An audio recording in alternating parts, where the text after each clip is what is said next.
speculations on the future, and basically we get really deep in it. So, of course, here today is my husband, Bo, joining me. We're having a Wonder Woman episode today. So, in celebration of Wonder Woman, we're having Greek heroes to celebrate our Greek hero. Yes, cue groans. Yeah, perfect. Of course, my co-host, Mrs. Anastasia Anderson from, from Joanne, and she's also my crafting goddess. Mr. Greg Burrow, my partner in crime fighting on loan from us from Dragon's Lair Comics and Fantasy on Anderson Lane. Make sure you check them out. They are very helpful, and they've given us some wonderful things to show you guys to talk about Wonder Woman. And then, as I have recently started calling him, my living lexicon of all things geek culture, Mr. Frank Wee, who is always a pleasure to have on the show, a fountain of knowledge. And so he's going to help us dig into some of the really cool, fun stuff, because he lived that stuff, yo. Anyway. He was there. He was there. Not that he's that much older than us. It's just that he started. Yeah, you also started earlier though. Like we talked about this. Like you were way earlier. Like I didn't even really. I mean, comic books and stuff I didn't really get into until like late middle school, early high school. I was always about superheroes and Spider-Man. Spider-Man was always my thing. But anything outside of Spider-Man wasn't until I was older. So anyway. But we're not talking about them. We're not talking about them. Today we are talking about Wonder Woman. And why, you ask, would be talking about Wonder Woman is because of the new movie, Wonder Woman 1984, coming out this Christmas weekend. Finally! Woo! In theaters and on HBO Max. So you can see it same time, same release. You can watch it at home. Now, as we talked about it before, and we're going to push this agenda all the way, if you can, and if it's safe, please go to your theater, check out what their COVID protocols are, find out who's like safe, and make sure you're comfortable and your family is safe. But at the same time, support the theaters as best you can. We really want that to still be an institution when all of this settles in, and we know it's going to happen someday. We're going to be watching it at the Bob Bullock Texas State History Museum. And Laser IMAX. Laser IMAX, which is like the old, like when we. They'll be watching it. I'm not going to be able to make it. Alas. I'll have to watch it on streaming service when I get home from work. Yes. I'll be watching it while y'all are watching it. Don't get me wrong. We will be tossing up a spoiler alert review of this thing at some point in the near future. But in the meantime, we are going to be watching it there. It's the only way to watch a superhero movie. If you are near a Laser IMAX, go watch it. It makes so much of a difference. Absolutely. We're really blessed to be a part of a lot of our volunteer work with Heroes of Texas, our volunteer organization. We do screenings at Bob Bullock Texas State History Museum. They are a charity, charitable, Well, they're a state museum. They're a state museum, so yeah, they're nonprofit. That's what I was looking looking for. for. Yes. So it's actually it also goes to even though it is a superhero movie, it also goes to help fund. All the proceeds from the theater actually go to helping the educational programs at the museum, as well as the exhibits and other things. So which means keep our museums together, guys. Yeah. Oh, yes, definitely keep our museums. The museums have really been hurting over COVID. Yeah. So anything to help the museum really helps. But also the theater industry as a whole. Mm-hmm. One of the things I'm really going to push is if you're going to watch it on HBO Max, you don't feel comfortable going to a theater, buy a ticket to your theater that you have your choice. Like if you want a theater to stay open, seriously, but you can't go and see it at a theater, just buy a ticket.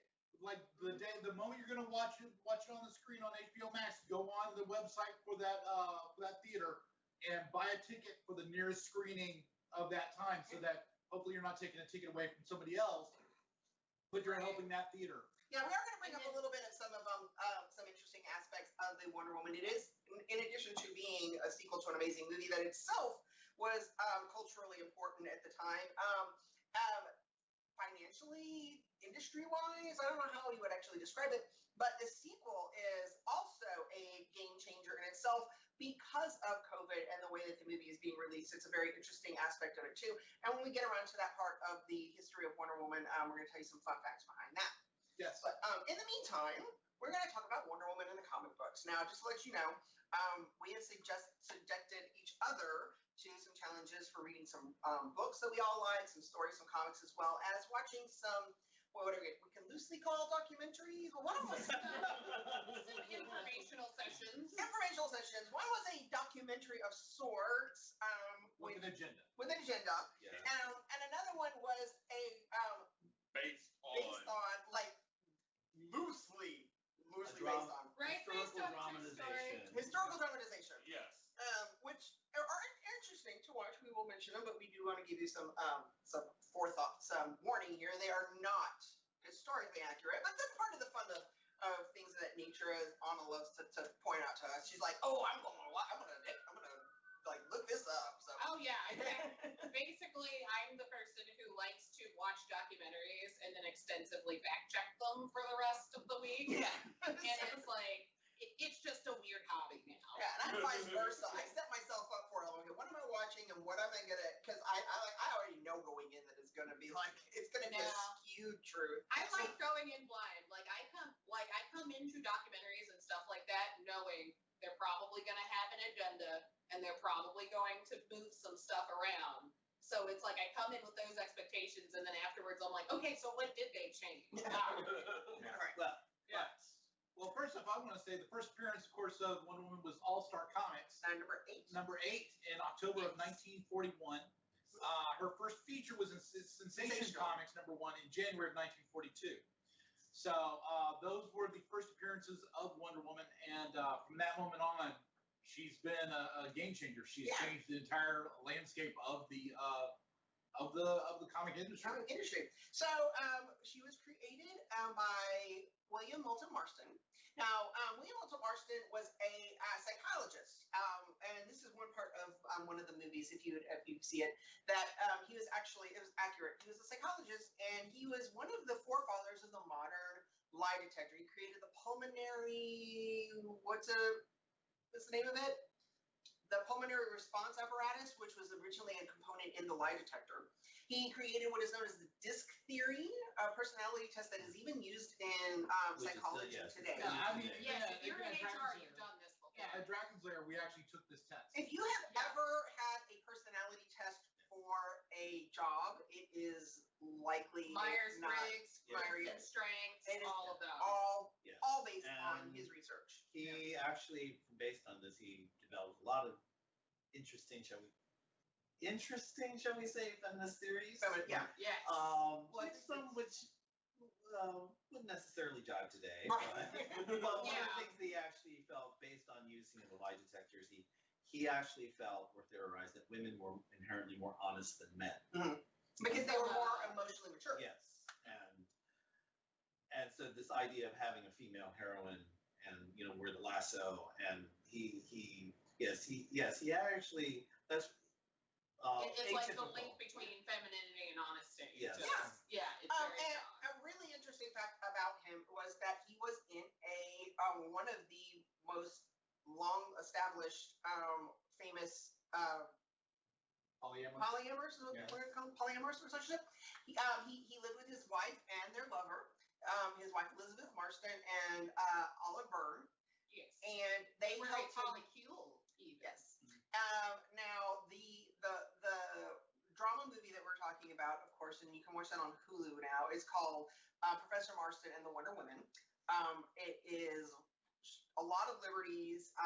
The relationship between the women was not as overtly sexual as it's portrayed in the movie because it's steamier, obviously, but they were very loving. The two women raised their children together. They have 4 children and everything, and it was. I mean, even his wife was one of the breadwinners of the family, and right, and they lived with each other long after he died. Long after he died. So Marston created Wonder Woman when his books were failing. Nobody had picked up on his theories just quite yet, and he had noticed the potential for education in comic books. And something a little different than the movie that we discovered is the comic book industry actually came to him.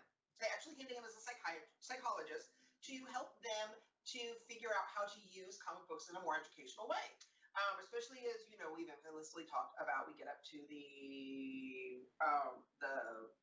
seduction of the innocents and the hearings which are accusing comic books of subverting youth culture. Well, have you started reading that yet? I read a couple of chapters. It was wild. It's a lot to bog. Oh, it's a lot. And it's widely discredited. It's like don't Yeah. pay for this schlock. But find it online. Yeah. It's amazing. It's wild. It is. So they came to him and he saw a lacking of empathy in superhero characters. He saw them fighting with their fists and fighting with power, and he's like, why don't we have a superhero who uses diplomacy and talks and peace and other things, just, more of a psychological approach. To which his wife was like, fine, this sounds amazing, but you need to make her a woman. And he's like, light bulb, this is something we don't have. We don't have a strong woman, especially a character of this nature. Fun thing, I learned, I did not know this, her name was not originally Wonder Woman. Originally it was Suprema. Suprema, yeah. Suprema. Suprema, the Wonder Woman. I don't know if that's something that they wrote from the movie or if they just changed it, because No, that actually was one of the things that was true. Well, I knew that Suprema was her name, but they gave her the name Wonder Woman because it was a term that at the time, especially with the suffragette movement and everything that had gone through from the early days of feminism, Yeah. that was a popularly used term in conjunction with some of the feminist icons. And so they decided, why don't we just call her Wonder Woman? And that's kind of how that was. And going on to that idea is where even though, she has punch drill and she does have super strength, but it's more of a case about subduing adversaries and submitting them and forcing them to rehabilitate and change. And that's why, the lasso is a key And that's her truth, tool, which is which actually originally that lasso was actually, she could control people with that lasso. It wasn't just forcing them to tell the truth. It's like she could bend them to her will. Yeah. If they were encased in the lasso. So that's the interesting thing. That actually, given the context, and we'll use the word spuriously, but subtext of the original Wonder Woman books, that actually makes a lot of sense. Which ties into the Seduction of the Innocents of claiming Wonder Woman as a lesbian with S&M tendencies, because there's all this domination and she's often bound up and tied. Well, that's what a lot of people are saying, was that she's bound up and tied a lot, but the thing is that she always breaks free. Yes. Yeah. And she's like, that was the whole point, is that she overcomes. And it's not just that she breaks free, she breaks herself free. Yeah. Yeah. That is actually one of the main things. And she saves herself. She saves herself. That's the big thing that was a big difference from any other comic out there, was the fact that she saved herself. Yeah. That, She was not the damsel in distress. Exactly. Even if she was the one in distress in the book. Yeah. So Wonder Woman has a long, amazing history. A lot more to just the depths of just when you compare it to any other superheroes of the time. I mean, the forethought that went into her, and there were other aspects, like the movie portrays deviously as to how much of it actually was, brought over from his personal life and whatever. But it's really still a cool thing, like the lasso of truth and the lie detector test. I mean, that's super duper fun. No, but and you do have a lot of interesting things about feminism and male-female dynamic, because, and I don't remember what the issue is, but there was an issue under Marston's where, for some reason, Steve Trevor, her love interest, becomes super strong. Yes. And then he becomes dominant, like his masculine side. And then Wonder Woman is thinking, she doesn't like it. She says, I like being the strong one. That's going on in her thoughts. Like, I don't want to be the weak one in the relationship. Yeah. And it's just the very fact that it's out there where their dynamic could change. He wasn't under mind control. No, right. It's just like suddenly he's as He's strong got that as her. power. He's put on an equal level with her, and suddenly the masculine ego takes over. Yeah. And that's the interesting thing about that moment. I don't remember how it was ages when I saw that. I don't remember how it gets resolved. Obviously, he'll lose the power, and they go back to the way they were. Now, sadly, Marston only wrote the book for about 6 years, because it was actually the end of his life. He died at 50 something. Yeah, he died of cancer. He died of cancer. He had lung and pancreatic cancer, and he died shortly after. But his last few years of his life, he dedicated wholly to writing Wonder Woman, and he wrote some amazing stuff, and he left an amazing legacy behind. And fun thing about his wife and lover is they continued to be together all the way up until both of their deaths. I think his wife died in 85.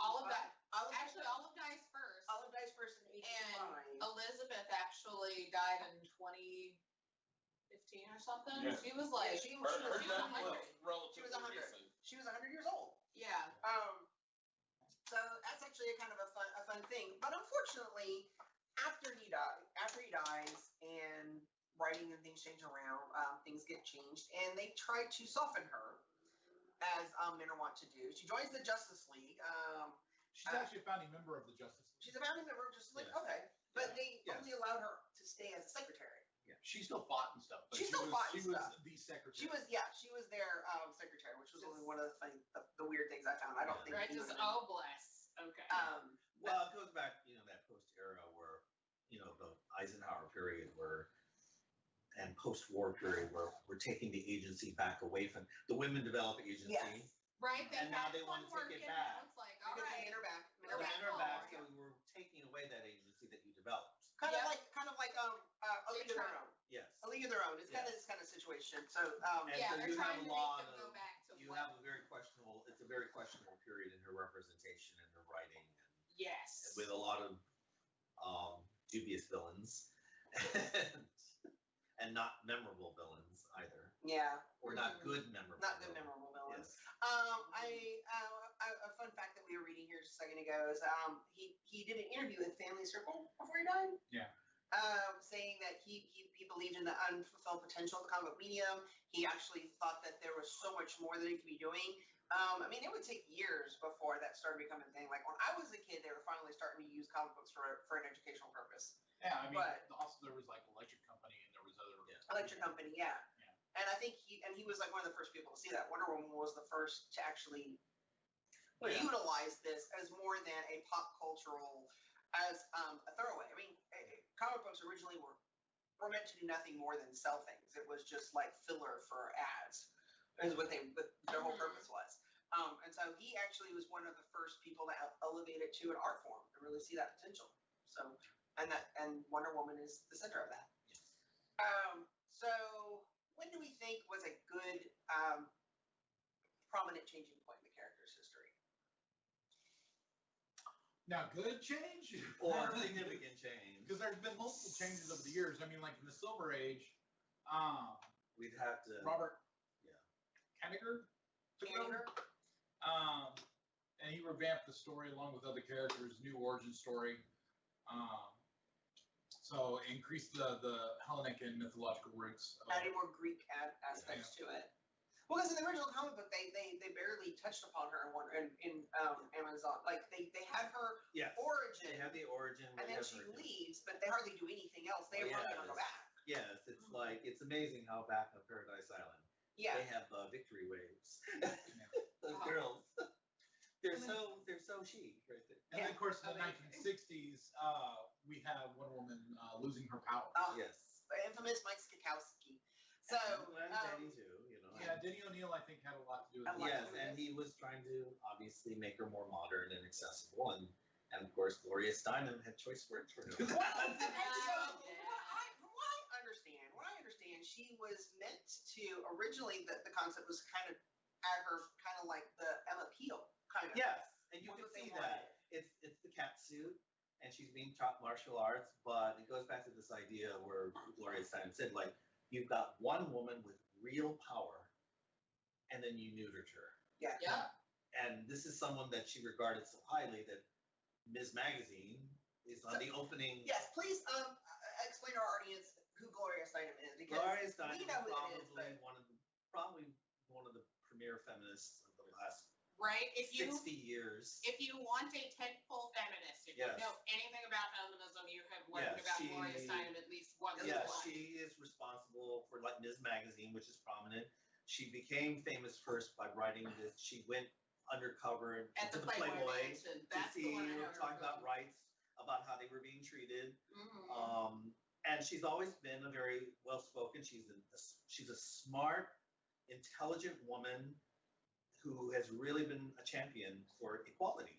Yeah. And she even once made a comment where I don't have anything against Miss America pageants as long as if you judge men the same way. Mhm. Yep. So And it's always been one of my complaints is why don't we get superhero men in those sexy skimpy outfits that Yeah. the women get? well, Yeah. that's the But topic. it goes back where again, as I said, and you have, like I said, you actually have this woman so strong and so powerful, and you understand why Gloria Steinem would gravitate. She sticks out, and because she is really the only woman of note at the time Mhm. Mhm. for many decades. In fact, Wonder Woman herself has such an imprint on popular culture that even before the television show, I was mentioning how the Mary Tyler Moore show is praising and getting all excited. Mary Richards, who is an icon of television feminism, is like looks to Wonder Woman and cheering her on. Yes, when I was a girl, I read Wonder Woman, and the other women characters in the scene yell, "Oh yes, Wonder Woman!"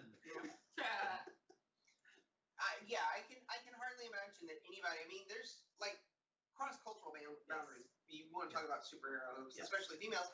Wonder Woman is going to be the one that comes. And it's not just the alliteration that makes her stick in your head. I'll tell you that, y'all.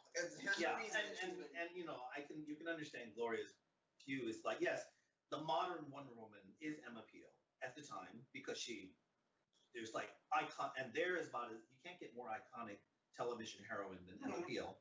And the stylistic of the art and everything. But you wouldn't do that to Superman. No. You wouldn't strip him down and turn him into James Bond. Mm-hmm. Yeah, which is kind of what they did. Yes. So basically, she called for to have it. She put a real quick push. I like the cover of the Wonder Woman for President of Miss Magazine, and the whole idea. It's beautiful. We watched a documentary called Wonder Women. And superheroes and popular culture. Hits and misses on parts of it, but one of the parts that I really did like was that when they break down the cover, I've seen it. I've seen that cover like a bazillion times. Yeah. You can't not have seen this and you can't know superhero culture and not have seen this before. But you don't necessarily have seen it the way they break it down. And when she breaks it down, and the idea of her not just fighting wars and trying to solve the world problems that way. She's fighting wars in one hand and delivering food and aid in another hand, and that whole balance of compassion with strength that I think defines Wonder Woman. Yeah, is really an important. The one scene that really sold me on Gal Gadot as Wonder Woman was after the fight in the village when she saved that village. And they're all partying in that village, and she's looking around, and she's got so much love in her eyes, looking at the people. And that was like, okay, that's Wonder Woman right there. Yeah, I loved it. Yeah. So the movie is amazing. We're gonna wrap up her comic book history here for a couple more minutes, and then I want to talk about her on-screen history. So after the 70s, we've got her taking her powers away, and obviously. People haven't connected. Well, it was the 60s. It was in the 60s. The early 70s, they bring her back. The early 70s, they bring her back. And they had an interesting arc where they put her through, the Justice League put her through a Labor Hercules. Yes, which is fun. It was fun. The stories varied in quality, but it was kind of cool. And it was a way to tie in like other characters because they were observing.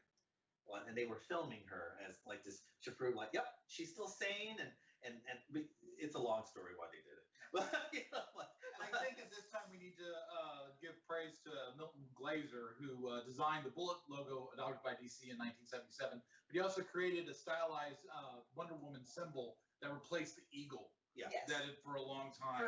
Up until now, she always had this eagle crest, and various versions of it have appeared in different media.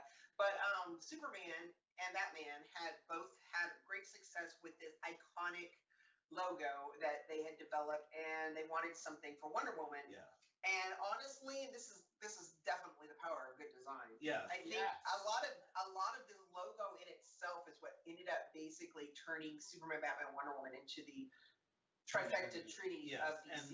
And what's interesting when they did introduce that WW format in the story. I remember this. It was part of the story. It was part of the story. And there was a feminist group of women saying, we redesigned your outfit. We think that it would be more encompassing of women because you're us. You represent us and what we're capable of. That was a George Perez story, right? No.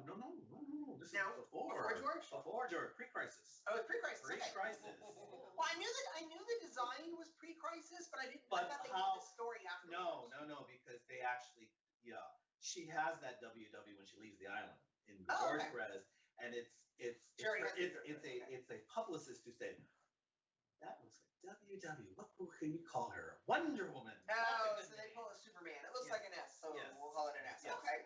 And so, but no, you have regular women, everyday women coming to her to say, this is more appropriate, we think. Yeah, which is cool. Adds a lot to the. Yes. And then we come to a really bizarre and interesting point in Wonder Woman's career. Just pre-crisis, they actually marry Wonder Woman and Steve Trevor together. And they go off. Old. It's old Wonder Woman. It's Wonder Woman. It's Earth 2 Wonder Woman. Who did that? Okay. Oh my god. But Well, yeah, because that was after the. Oh, wait a minute. No, I'm sorry. It was Earth 1 1. Because Earth 2 and Earth 2 Wonder Woman and Earth 2 Steve Trevor do get married, and she has children who become superheroes, blah, blah, blah. But no, there is a weird thing where I think that's. yeah, right. no, it was Well, after the war, because It's a pre-crisis thing with she thought he died and came back to life, and it gets very. It's really bizarre. And so basically, the reason they did that was they closed the Wonder Woman book. Yes. The series ended with them getting married and going off into the sunset, basically. Okay. And then Crisis on Infinite Earths happens. And then she gets de-evolved back to Clay, Back to which that. is the same thing as saying we killed her. Okay. Right? It's the cute way of saying It's like we killed her. uncreated her. Y'all. That's the Twilight Zone way of doing So it. if you were on board last time that Frank was on, and we were talking about the Teen Titans, and we were talking about Wonder Girl, and the interesting things about her, that kind of segues over into George Perez after the Crisis on Infinite Earths, which kind of reset DC continuity for the first time. It was the first time they ever had anything of this magnitude where we're like going, okay, there's too much continuity, we need to rein it in. And they did a pretty decent job of it. However, Wonder Woman was one of the few that they kind of decided we're going to start from scratch, and they gave that over to George Perez. Amazing artist, amazing writer, amazing dude. Like, let me tell you, he was really cool. I have I never. hear he's the nicest dude. We met him a couple of He is the times. nicest dude. He actually, like, the first time I met him, he almost like knocked me over. Yes. Like, it was really fun. We were at Dragon Con. I was wearing my Firestorm costume, and he ran up to me, and like before I didn't. He ran up all He fanboys. literally like was pushing people out of the way to see my car, and he's like, "Oh my God, Firestorm is the first character I ever drew for DC." I'm like, "I know. I like the backup features in the Flash, and I got them because he's my favorite DC character." he totally autographed those for me. I sent them to him from in Florida. Yes. And that's how cool a dude he is. And he's quite a creative, and more importantly, he was really the right person to reboot Wonder Woman because he has a strong feminist inclination, and he is about giving real agency to female characters. Yeah. And this one, the George Perez's version with Lynn Wein and Greg Potter, they were the ones that actually like brought her back to her origin of being like an emissary and an ambassador from Themyscira to Patriarch's role. And they really laid on more of the Greek mythology than had ever been done before. Yeah. Making it really, really interesting. Adding Ares, she fought Ares and Hermes. and her. And like I said, like Hercules does not give her strength. It's Hestia. Yeah. Hestia gives her the strength of the earth Yeah. and things like that. And you have like Athena and Artemis being the ones to initiate the creation of the Amazons. And it's a lot. He did a lot of tweaking. For instance, like he removed any love interest. Yeah. Because no. And Steve Trevor is not worth it. Yeah. He took away. He just like he did jettison like the invisible jet, but he gave her the power to fly because Hermes, yeah, he can fly. and also the whole idea that she doesn't have high heels anymore. And as I was saying earlier, for him that was a sign of female oppression. Yeah. So she got some boots on her. Yeah. She's got some sturdy boots. Like I said before, when you actually said that, I'm sorry, it just never made sense to any female superhero to be wearing high heels with all the running around they do. Yeah, if you can fly. Linda Carter. Yeah. I mean, yes. That Barring Linda Carter making it convincing. Yeah. Like I said, we'll get to that goddess here in a second. Yeah. And then, of course, J. Michael Straczynski took over in August of 2010. And now, when did Phil Jimenez work? Let's see. End of the century, early mid 2000s. Yeah, to early 2000s. Yeah. Okay. Early and then eventually I think I'm trying to remember what point Gail Simone came along. Not until after Straczynski. Oh, She's actually pretty recent, like 2011 or 2012 or something Yeah. like that. Yeah, but Straczynski's take was basically a reboot, and Diana was an orphan in New York. Now, is that from the Earth One series that they did, the series that was direct to Barnes and Noble, where they kind of took a little bit of fun liberties with stuff? Well, the one that went straight to Barnes and Noble, I can't remember that one. Okay, yeah, because Barnes and Noble did a whole series with the DC characters, and they kind of went a little crazy with them. actually, yeah. Yeah, they did. Actually, no, Gail did a thing before Michael Straczynski where she did this very interesting take about you have a faction of Amazons who they have very mixed feelings about Diana because it's the very mixed ideas about children. Yes. Where there's it's a real conflict of the love-hate idea about the maternal instinct. Right. Because Diana was the only baby. It's the Bala McDowell Amazon, so they go off and they like. No, no, they were part of the island. And they're like some of these women were bald. It was, as I said, it was a Gail Simone storyline. And I only remember this because by the time Straczynski came in about the orphan and the amnesia thing, You're right. I faded it out. But it was such an interesting that there would be women who hate the concept, of course, I'm not maternal, this is wrong. We shouldn't, the whole idea of children, the role of children and child rearing became kind of a theme because there was a faction of Amazons who were like restless and I think even threatening to take over. And I think that's where Achilles came in, or The Olympian. Yeah, Achilles when introduced. It got to be very complicated. And yeah, well, Straczynski was at the end before New 52. You're yes, right. That's So that meant Just before New 52. that New meant 52 that happened. Phil Jimenez had to be before Straczynski, and Phil Oh Jimenez yes, is important. it was because it was like I think early 2000s. Yeah, because Phil Jimenez is notable for being the first openly gay creator to work on Wonder Woman, and we all know the gays we love with Yes. Wonder Woman. Yes, and as I said, it's a rule. Yeah. It's a rule. Yeah. We For all had to sign it. We signed it in fabulous glitter. Yeah, you will lose your gay card. Okay, Yes. I'm telling you right now, it's a kick out offense. Okay, but Phil Jimenez is an amazing creator. He had actually one of the bigger successes with Wonder Woman at the time. You're gonna let someone else talk. I didn't want to skip all of the stuff before we get to New 52. I want to make sure we actually covered all the really cool stuff back in there. Because I know we were talking about earlier about the Bala McDowell Amazons, who are the ones that actually seceded and Yes, that's what George did. They procreated. They Yes. actually Yes. they would actually find men, have babies. And That was move the on. one thing about going back to George Perez, Because they where weren't immortal. he resolved the mythology, the Greek myths of Amazon in the comics versus the traditional historical ones. And so he had two factions of Amazons and the ones that we are more familiar with in the historical context, they did their own thing. They went off into Asia Minor and Africa, and they're the ones who were more traditional, violent, aggressive, man-haters. Yeah, after George stopped doing Wonder Woman in the 90s, I remember because this is when I actually started to read PC stuff. After the death of Superman, after Batman got his back broken by Bane, they tried to do the same thing with Wonder Woman. That was to me one of the more pivotal Wonder Woman stories, is where the prophecy that Wonder Woman was going to die. Well, Yes.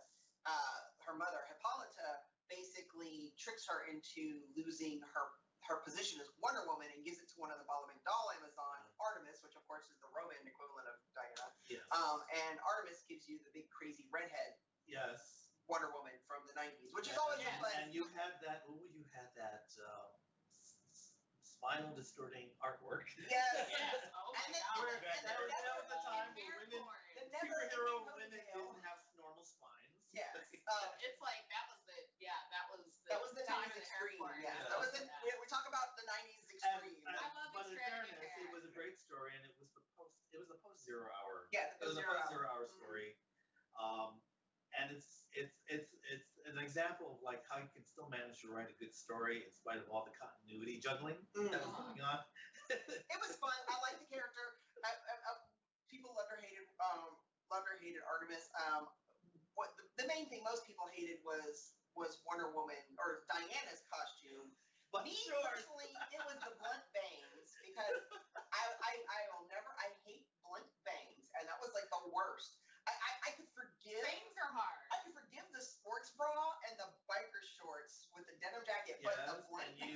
you can't really comment on a jacket because that was a 90s. That was a 90s. Yeah. Right. Everything. But so yeah, that was one of my favorite 90s things. I mean, let's face it, Rogue just got out of that bomber's jacket a couple Right. of years ago. But Right. then we get to the late 2000s, and we start getting back to like it was in '85 when you had all this continuity stuff. And DC did their reboot. Greg's going to tell us a little about that while I eat my Euro. So Well, 2011, the New 52, the new creative team took over. Brian Azzarello and Cliff Chang were assigned writing and art duties.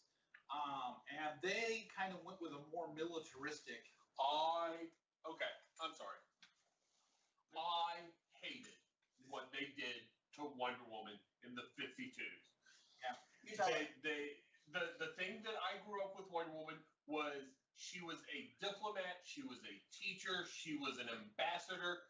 The fact that she was a warrior was second to her nature because she didn't come to man's world to beat people up. She came to us to teach. And the whole 52 bullshit stuff, they turned her into a violent thug where you had to have men tell her, you can't do that. That is not the way to handle this situation. But Oh, also at the same time, they made her a god. Yeah. And Well, okay. and they actually touched on Ish. a little. They touched on a little better during the Infinite Crisis story events where there's this moment where she is being extreme and after she actually had killed someone in order to like she was doing the greater good decision, and there's a point where she actually meets the Earth 2 Wonder Woman, and the Earth 2 Wonder Woman is kind of giving her advice like, you know, you've been the ambassador, you've been a superhero, you've been a warrior. Why don't you work on being a human being? Oh. You might be happier. Yeah. Very cool. Yeah, fair. But And then Rebirth happened. Yes, and then Greg Rucka comes back and so Greg had a Rucka dizzying previously. a dizzying run of like as since the stories alternated on the issues. Yeah. That was Previously- really crazy. Because she was having like this thing where all of her different origins were kind of phasing together. Well, they did that with all of them. I mean, Yeah. Well, I mean, like, you know, her being Clay or her being the daughter of Zeus. yeah. And Which- different things like that. I'm sorry. Call me old school if you want. The whole daughter of Zeus thing is stupid. Remember they gave her a brother. Well, yeah. Then They gave her a forgotten brother. I gave her. They gave her. Yeah. Wow. you know what? But they I'm at least just brought back going Nubia. for her. They did bring back Nubia. Most For those of you who of don't know, them. Nubia is from the 70s and it was a creation in the 70s and was Wonder Woman's twin sister. They were But was Long made out of lost but she was made from dark clay. dark clay. And Ares had kidnapped her. Ares kidnapped her, but she. I she actually didn't realize that part. Oh yes. Okay, right? so they're twin sisters. So she's just as fabulous as Wonder Woman. She's just as much right to the title of Wonder Woman as They just use Princess slightly Diana. darker They clothes. just use That's darker so. clay. Yes. Yes. Yes. That was the first Nubia. Nubia was an interesting Woo! character. Over there. I'll be okay. We'll deal with this afterwards. We'll deal with this in a minute. A fun fact about Nubia was there was when I was really little, they had these toys called Mego dolls, and they were really popular action figure doll type things. And then they had a bunch of pop cultural things from Star Trek to whatever, and they had superhero ones. And Wonder Woman was one of the few female ones that they had made, and because they had already had a mold for a Diana Ross doll that they had sold as a Diana Ross fabulous, singer kind of costume. They literally just took the Diana Ross mold and put the Nubia costume on it. And it was like one of the very first actual black superheroes you had in toy form, like ever. Mm. Oh, that's right. I remember they did have a Nubia doll. They did have a Nubia doll, but it was actually technically, they just repurposed Diana Ross. I know, right? I mean, You know, she was a empowered, take no BS. woman. So anyway, that just to me adds to the fabulous. Yes. Nubia. Yes. Obviously, Wonder Woman's also been in a lot of other storylines, a lot of other comics. One of my favorites is New Frontier. Oh yeah. oh yeah. Oh yeah. I think that's One some of of my the favorite greats. Wonder Woman scenes are actually from that book. I have to admit, while I Wow. sadly have not had the opportunity to read the book yet, still, It's probably I one of love the animated Probably one of the greatest miniseries I know. written in this Greg century. keeps threatening to bring it to me, and he never remembers. I thought we had it. No, we don't. Do we? I'm pretty sure we have it.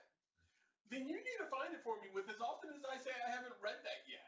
Okay. But New Frontier, obviously she's done a lot in the Justice Doesn't leave League, me up here in the cold like and that. and with other, Well, talking about Greg Rucka, one of our favorite Wonder Woman stories is the first one that Greg Rucka ever did, which was the Hikasha.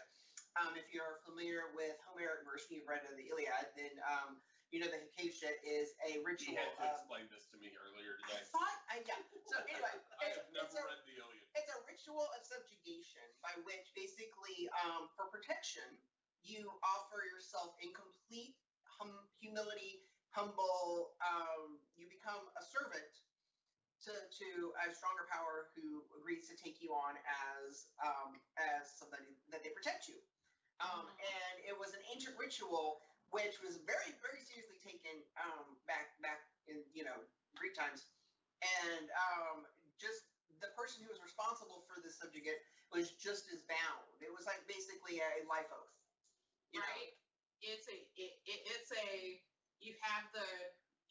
It's like the person offers themselves, and then once you take that offer, You're the basically, while this person is your servant, you are also bound to treat them right. Yes. Just It's a you gotta make code. sure you're just as hospitable, Yeah. or else you're And it's a gonna really get eaten by interesting. fairies. It's really interesting dynamic, and Greg Rucka writes this into the Wonder Woman story, and it's amazing. And it's actually a shorter book than I remembered it being. It was Actually, very easier to read. short. It took me all of half an hour to Yeah, read. but and if you can find this, I highly recommend it. The art is really good. Basically, Wonder There's some Woman. awesome scenes. Yeah, well, it's And- Wonder Woman versus basically Batman is hunting a fugitive. I won't tell you the whole story, but he's hunting this fugitive who actually goes to Wonder Woman's embassy and offers herself as a Hikasha subjugate. And Wonder Woman takes the oath to protect her, and she ends up basically in a rock and a hard place. It's like she has to She has honor to ward off man's Batman. justice. She has to honor man's justice in man's world, but at the same time, she has to honor her code and her tradition and her form of justice, especially because she's being held accountable by the Uranus, which are the Basically Furies. Furies, the Furies. Yeah. So it's a really cool story. If you want to see some And- really fun Wonder Woman kicking Batman's ass. Oh, And, so great. and that's just that's very much an interesting point with Greg Rucka, who really has given Wonder Woman or Diana interesting moral quandaries. Yes. Yeah. And Well, that's that- Greg Rucka. Greg yeah, Rucka's and just fabulous. that is his style, and he is someone who loves Wonder Woman and the one who formally declared that she's queer Mhm. because she comes from an island of women. Yeah. There's no For man. thousands of years. I mean, come on. And guys. so you Come on. just Yeah. Put two and two but together. to just show you, I want to recount this. Just show you how much of a love Greg Rucka has for Wonder Woman. When I briefly met him at Comic-Con in 2004, and there's him with all the other DC creatives in their booth, and he is like greeting people and signing autographs, and he is wearing a tiara and bracelets. Oh. Yeah. This is not a gay man. This is a man who loves Wonder Woman. Heck yeah. That's awesome. I mean, if I had access to it. And then, of course, we've got the Spirit of Truth, Alex Ross. Oh. Alex Ross and Paul Dini. Yeah. he's Alex Paul Ross Dini. is an amazing artist. I love Alex Oh, Ross. the art in that is so beautiful. And some of his stories where he writes are pretty good. Always beautiful. But Paul Impeccable. Dini as a Creator writer, of Harlequin. creator of Harlequin, About in the Batman. animated series. I mean, he's a really cool guy. And one of his, I have the Superman one autographed somewhere. But he did these 4 books, and one of them was Wonder Woman, and it's just such one standalone story. Spirit of Truth. It's a prestige format. It's really big, and you can So see you it on can your see a guys. little better. It's like, Yes. this is a It's really, impeccable. really good book, and the art is just Oh. gorgeous. If it you have a had- chance to see it. It had me up in my feelings Oh, because yeah. this is This is all. If you don't know Alex Ross, if you're new to our show or the world of comic books, he hand paints everything. oh, and everything. it's awesome. Every page, every panel. It's just. Because for people who've been following me on Facebook, occasionally you will watch me research stuff, and unfortunately fortunately, I had 2 weeks for myself, meaning I obsessively read a bunch of these. And one of the ones I read was Spirit of Truth. And on I top love of, some of your posts about So what was that. the one quote that you liked? oh my God, I had 3. Oh, Because it's like basically from what I've read, they created these with the intent of saying like, what are the essences of these superheroes? Like, well down. who are they as people? And yeah, no, they've had to watch me like frantically going through stuff like, oh my God, this is so great. And it's like, basically I narrowed it down to 3 quotes with much restraint. And the last, it's like, basically the last one that got me was not just understanding like who she is as a superhero, but basically why she fights. And in the last bit, basically she is releasing these hostages from a camp. And the quote that ended up standing out to me first on top of the other ones was she's letting them out, and all of the soldiers are like, cool, we're not having that, and they start shooting at her. And this is her big thing in the middle of the fighting. It's the hostages I defended endured more suffering than I will ever know. I take their pain and meld it with the rage their captors unleash inside of me. I transform it into a living force and set it back upon them. Those they have silenced and suppressed now find release through me. I become in that moment a judgment upon all people who, for whatever reason or rationale, would subjugate others. The cry of conscience that will not be silenced. And I like scream The cry of conscience. in my room in the That middle will of the not night, be like, silenced. sweet Jesus. Yeah. And it's so good. If you will not spend money on anything else, buy that book. Yeah. It's just I'm beautiful. buying it to look- again. It's just beautiful to look at. And recently, they just came out with this this book over here, Diana, Princess of the Amazons, It's precious. and it's amazing. It's so It cute. really is. It's about Diana when she's a little girl. She's just old enough that the Amazons aren't coddling her anymore because she's not a cute little baby anymore. Right. She's now like old enough that they're like, Right. oh, I've got things I've got to do. I don't have We time can to play kick with her you. out of the nest now. And she doesn't have any other children to play with. And She's she's the only Simon's child on the version. island. So it's a really interesting character study about how she deals with that. And it's some of it's just really amazing story. If you and I get a really chance, like go to Dragon's Edge website. I know that they've got links to the YouTube video where we did some chapters of it. Yeah. So Yeah. it's really fun. It's very really good. cute. Buy It's cute stuff. to do. So we'll have a chance to talk about Wonder Woman's journey through comic books. Let's talk about her appearances in other media. Now, weird facts behind her journey into other media. Apparently, Wonder Girl accidentally ended up on TV first. The first Wonder person was Wonder Girl. It was a Teen Titans clip that was on the Aquaman Superman Adventure Hour, and they had the Teen Titans, and so they wanted more to go with the then Superboy cartoon. They wanted more of the teenagers as they were testing them out, and they did a little Teen Titans one. We actually mentioned that in the Teen Titans episode before. I thought we were going to talk about the video, like all the cartoons and the other stuff on the next. Oh, did we decide that? Yeah, because never mind, we're going to be shut talking up. about Wonder Woman 1984.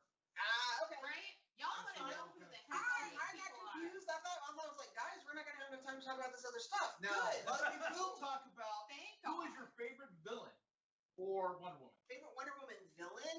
Oh, There's some good ones. There's Gigantic. Wonder Woman There's villain. Dr. and Poison. Gigantic is really fun. And what's how is that, especially in the 40s, she actually did have a lot of female nemesis. Yes. Yeah. Yes. She So, really the did, to Baroness the point Paula Van Gunther. where they even, a bunch of them ganged up and united to Well, fight Dr. her. Poison is Dr. Poison. is- I know we actually mentioned talking about the Baroness because she's actually one that has shown up in almost every iteration of the. In some way, they always pay homage to her. She was in the television series. Yeah. She was in a couple of the cartoons. She was even in the last movie. Yeah. she was Very briefly. Very Yeah. briefly, it was a little inside joke if you're paying attention. The blonde Nazi that's in the blue dress that she steals the dress from is. I thought she was supposed to be Fausta Grable. Was she Master Grable? I thought she was supposed to be. in that one, it was a reference to Foster That's Grable. Grable? Yeah. Those two are like really close in story. Yeah. I mean, they like to meld references. Yeah. But Exactly. Dr. Poison was the in the Yeah. movie, not the Yeah. Wonder Woman movie. Dr. She was the Poison one was with for sure in the movie. The little with mask. the mask Yes. on her face. Yeah. The interesting thing about the Baroness von Gunther, the only reason I mention her that she's interesting to me is because she's actually one of the examples of Wonder Woman doesn't just fight to defeat, she fights to reform. In Yes. fact, the Baroness, and they've been rewritten a couple of times over the years, but she always ends up being the first non-Amazon brought into the Amazons to reform. She actually ends up moving to Paradise Island, and she becomes one of their scientists. Yeah.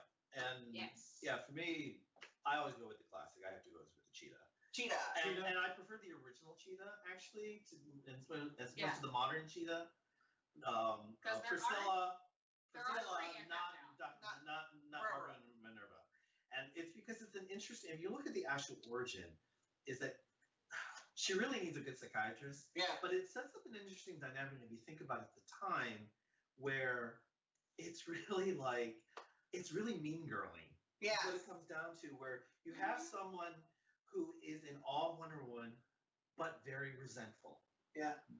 And so she actually, in when you first introduce her, she actually almost manages to kill Wonder Woman in a publicity stunt, where she's there to raise money, and she's supposed to be doing escape artist trick where they bind her and chain her, and then Priscilla very quickly ties her up in her lasso, and so she's gotta really. It's very classic cliffhanger movie serial, Right. and she is mentally disturbed because Yeah. she's so obsessed and like her own persona and her own anxiety that she develops an alternate personality, which is the Cheetah. And while the Cheetah doesn't actually have any real powers per se, she is one of the most renowned villains of Wonder Woman. She is dangerous. She's smart. She's smart enough to actually kind of like hold her own Yeah. and be formidable. Well, and And it is like it's the psychology when you think about and the psychology of her character, which makes her interesting. And they even back in the 70s when they were rewriting Wonder Woman set in World War II, they played the fact that just looking at Wonder Woman triggers the Cheetah coming up. And she actually, for her own sanity, she figured out who Wonder Woman is, and she hypnotizes Diana Prince to say, "You're not Wonder Woman anymore." And that way, I can have peace of mind. And she actually has to bring Wonder Woman back because there's a danger. And as soon as she comes, like, I'm going to turn into her. Well, I think that's actually, I think there's a parallel though with the other Cheetahs, because all Yeah. versions of Cheetah basically come down to they have an inferiority complex. Well, And the it's- second Cheetah, who was actually sort of a granddaughter or a niece, she was tortured and Okay. driven crazy to become the Cheetah. But Barbara and Minerva version. Barbara Minerva is just a corrupt person and a narcissist. Okay. And then she becomes more complex in Greg Rucka's hands. Okay. And so we actually have a combination of, for the movie, this is no secret, I'm not spoiling anything.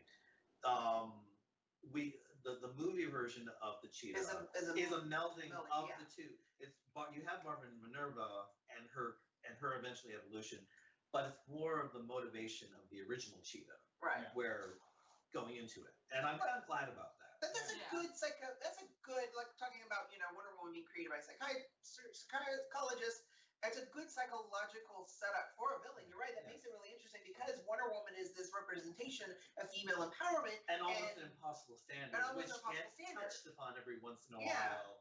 Like, Right. like it's easy for you to talk. You're perfect. Yes, Yeah. yes, exactly. You don't That's get it. That's really cool. There's a couple of things I want to say really quick. Yeah. One of my favorite scenes about Wonder Woman is there was a scene I saw, I want to say Greg Rucka wrote it, where she actually encircles herself with the lasso of truth on Paradise Island, and she does it on a regular basis so she can't lie to herself, and she, like, when she's meditating and stuff like that, so she actually knows she can't hide anything even from herself. My favorite Wonder Woman, one of my favorite Wonder Woman scenes of all time is in a little spinoff that they did in the late 90s called Planet DC, where they were basically trying to get the different writers and different books on the annuals to create an international heroes for the heroes to interact with, similar to what they had done with the Global Guardians. And there's this character named the Janissary who is an Israeli superhero, and Wonder Woman is interacting with her and goes to Israel and in one of the temples and puts on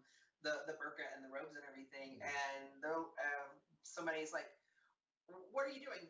You're not Muslim. Why are you putting all this stuff on?" And Wonder Woman's like, "I'm an ambassador, and I'm being respectful to the people that I'm in this land. It has nothing to do with whether or not And I'm like, I'm showing my respect I'm showing of my respect their culture and of their culture, and I always They thought, do the same thing in Yeah. the Spirit of Truth. I always thought that Yes, was a they really, do. Did they do that too? Yes. Yeah, But, because that's part of the character yeah. is basically they're like, because it's like she's this perfect being and she's trying to save people and people are just like, Distracted by that. Yeah. well, it's like they're either scared of her or they're just generally in contempt of her. And so she goes to Superman and is like, "Hey, what the hey?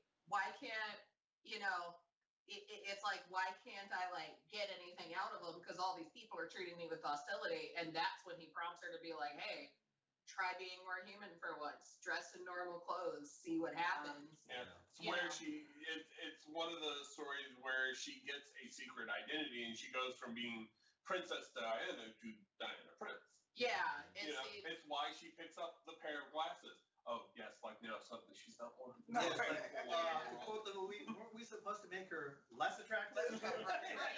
It's like they pick the most fashionable sunglasses they can find. That bought in Like, come on. 1915. Right. Also, really quick, Whatever.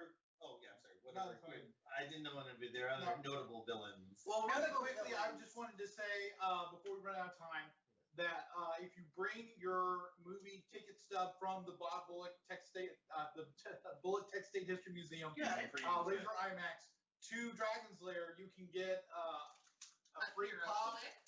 a free Wonder Woman Day comic, and also we have Wonder Woman Yes. so We have you buttons. can choose your button. So if you bring the ticket stub or proof of purchase of a movie ticket to the Laser IMAX here in Austin, to Dragon's Lair, you can get these as long as supplies last. And the first one who gets there gets this, right? Or is it? Gets Are the those movie random packs? Yes. So They the are. first person who shows up to Dragon's Lair with their proof of purchase ticket from Bob Bullock gets which this poster. starts on the Saturday the 26th. Yes.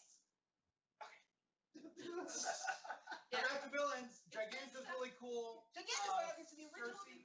If you guys want to hang around with us, we might get cut off at 7:30, but we're going to have an after show. So 8:30. 8:30. We do want to thank you for dropping in and checking us out at Red Web Live. Make sure you go to our page and like and subscribe. And our producers, Kaiju Media, has a lot of really other cool shows that you can watch. Let us know how we're doing, what you want to hear. If we were wrong on anything, we'd love to be corrected. No, we don't, but I'm just going to let you do it anyway. And also make sure you check out, we're going to put some of these comic books up there on the reading list. And anything else we need to throw in there before we do overtime? Nope, that was the main one. Is I wanted to get the promo There's stuff so in many there. different allies to Wonder Woman. I There's so mean, many one- wonderful one things. of the- We can keep on talking about Wonder Woman We're forever. gonna. She's Let's got go for 80 years. One 80 years of Wonder Woman. one of the ones I like, and he's one of the ones I want to cosplay, and is one of the ones that me and my husband are currently arguing about me cosplaying. It's Ferdinand. Ferdinand the Bull. Yeah, Come on, because- I know, Because- but then I saw the because- info about him and I was like, I'm sorry, he's what? Yeah. Yeah. It's like- So it's funny because I saw that and I was like, what? Yes. when Wonder Woman found him, he was so tired of fighting that she invites him to the Themyscirian embassy, and he becomes the chef. Because he doesn't want to fight anymore. So- you don't have to fight You anymore. know, I was really hoping to be able to do a cosplay of him by the time the movie came out. But then everything and happened. Brad's going, well, we'll have to make the armor, and I'm going, no. I want to do the part where he's He's in the the blue chef. jeans and in the button-up shirt with the apron. I will even bring a tray to serve food on. So another one of my favorite, this is one of my favorite Wonder Woman of recent times is a Justice League summer special that came out either this summer or last summer. I can't remember which summer it was. I think it was Last summer, and the Justice League is at the beach, and everybody's like, telling Ferdinand how awesome the spread is and everything, and he's like really, really sad. The Wonder Woman is like, no, it was Cyborg. Cyborg, right? Cyborg's like, what's Brad, what's wrong? You're not really into this, and he basically tells him he feels guilty serving burgers. Oh, okay. Exactly.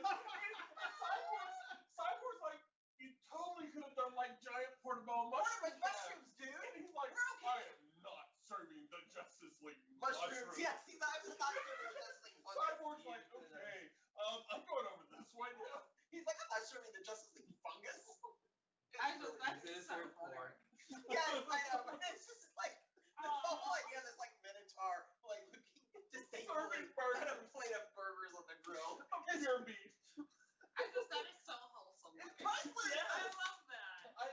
So cute. That is what I want to do for my Ferdinand cosplay. Is I want to do the chef. But anyway, so guys, I guess we're moving on from villains, or we're gonna do villains I or don't remember. I know there was like we're one of over the. time, so. There was a villain like she was a cross-dresser. She pretended to be a man. Yes, and there's also Well, also Poison Ivy was one of Wonder Woman's villains for a while, yeah. For a Yeah, long while, Poison yeah. Ivy actually was like, I think she was first introduced to Batman, and the next time you saw her, she was Was it actually Wonder Woman? And there's that interesting villain the last That was time in I was here 1960s. that I talked about was the Engleman. Engleman, I was which about he to bring up 50s and Engleman. 60s, and he was someone who was just very, very smart, Yeah. and his goal was trying to find out Wonder Woman's secret identity. And eventually, he had gotten Darkseid had sent him a weapon that could help him move through time and space, and he was invited to be part of the original Secret Society of Supervillains. And he knew, like, okay, something's up. Nobody is just going to hand me this powerful weapon. So yes, I'm going to escape, but I'm going to escape into the future. So he doesn't actually pop up. That's how we don't see him for like 3 or 4 years in comic book time. And I think maybe one person has ever cosplayed him. Cosplay Engleman, I love. Because I it's love a good these guys. costume. I love. It really is a good costume. But unfortunately, he's one of those villains that it's really hard to do anything with. Silver Swan is another one of her legacy villains. Yes. Who's had like multiple incarnations. If you we're talking about Ferdinand the Bull.